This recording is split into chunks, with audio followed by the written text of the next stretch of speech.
everybody, so it's the new year, and we're kicking off the new year with an exciting movie. We're talking about the upcoming Scream. I'm extremely excited to kick off the new year talking about the new Scream, because Scream as a franchise, I think is one of my favorites in all of horror. I think it's such a great franchise, but I'm not gonna lie though, I did go into this equal parts excited and equal parts nervous because of the fact that Kevin Williamson isn't the writer this time around, and of course the big sad fact is this is the first Scream film that does not have the directing from Wes Craven since he passed away many years ago, and just the sheer fact that they're releasing this film in January. Generally, you don't release a film in January if you think it's going to be good, but nevertheless, I went into this with an open mind. Set 25 years after a string of brutal murders shocked the town of Woodsboro, a new killer dons the Ghostface persona and begins targeting a group of teens, but as Sidney Prescott returns home once again, she uncovers the truth as secrets from the town's deadly past are resurrected. I can happily report back and say, after seeing the film as a massive Scream fan, all of my worries about the film were washed away, because I think this new Scream film really delivers. This is very much a Scream film for the fans. I think if you're a huge fan of the franchise, you're going to love this even more. Much like how Scream 4 did a great job bringing the franchise into the 2010s,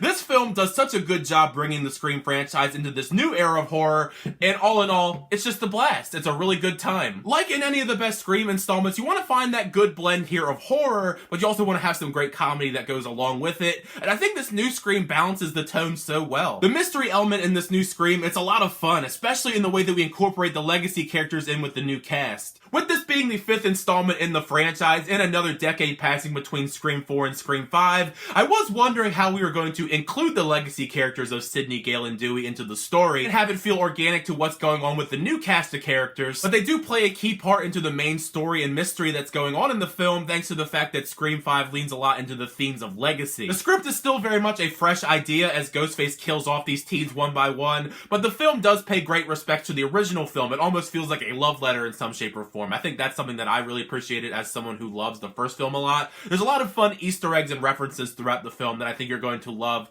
and you might want to rewatch the first film if you haven't already. Depending on the Scream film and who's behind the mask, you get kind of a certain level of brutality each and every time, but the relentlessness of Ghostface in this film, it's just brutal. Some of the kills in this film are just downright brutal, gross, bloody. It's a lot of fun for horror fans, but some of the deaths in this film are very surprising. Of course, no spoilers, but I did not expect some of the deaths to come out of this. There's some big surprises here. Part of that, I think, is thanks due to the promotional material being kind of misleading, and the fact that the script does a good job keeping you guessing of who potentially is going to die, or potentially who is behind the Ghostface killer mask. I am very glad that they brought back Roger L. Jackson to voice Ghostface, though, because I don't think you could really do this film without him. I mean, you could, of course, but that voice is iconic. You need him for this kind of material. Him and all of the legacy characters slip back into their characters so well. Sidney, Gale, Dewey. I think that Sidney still is the best out of the legacy characters. I know that's not like a really big shock or anything, but Neve Campbell, she's always badass. She's awesome. How can you not love Sidney Prescott after all these movies and how she's been like the best final girl? I have to give it up to this film though. They did a great job casting all these new characters. I actually liked most of the cast as a whole. Some of them stand out a little bit more than others. Jenna Ortega, Jack Quaid, Dylan Minnette, Jasmine Savoy Brown. I hope I'm saying her name correctly. I think she is the best of the new characters. Like, she's amazing, just to put it lightly. With Kevin Williamson not coming back to write this film, I have to say, I think the comedy is pretty great. I laughed a whole lot of times watching this new Scream. It's probably a bit sharper dialogue-wise than the last two Screams. It has a perfect blend of gripping, brutal horror on top of everything,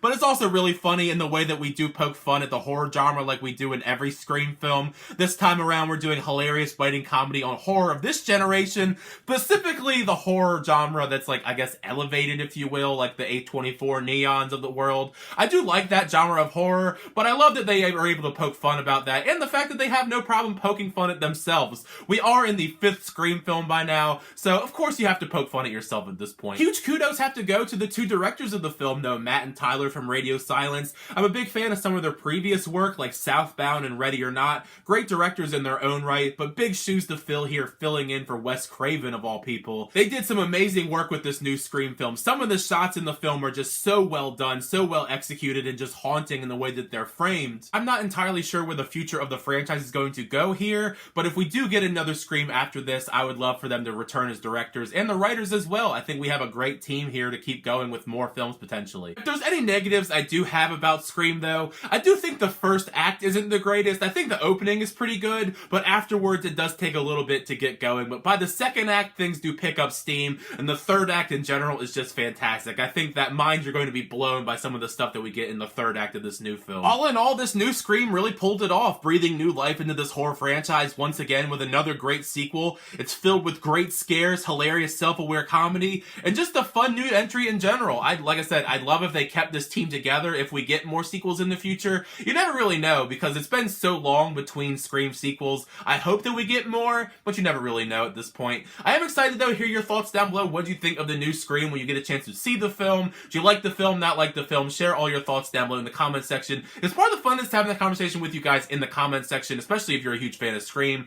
I'm not sure yet where I'd rank the film though in the Scream franchise. I think I'm going to do a ranking though, so make sure you stay tuned for that in the future. As always, thank you guys so much for checking out my reviews though. I really appreciate it. Make sure to like the video, also subscribe to the channel if you haven't already. To review reactions, unboxings, and more. The next time, I'll see you guys later.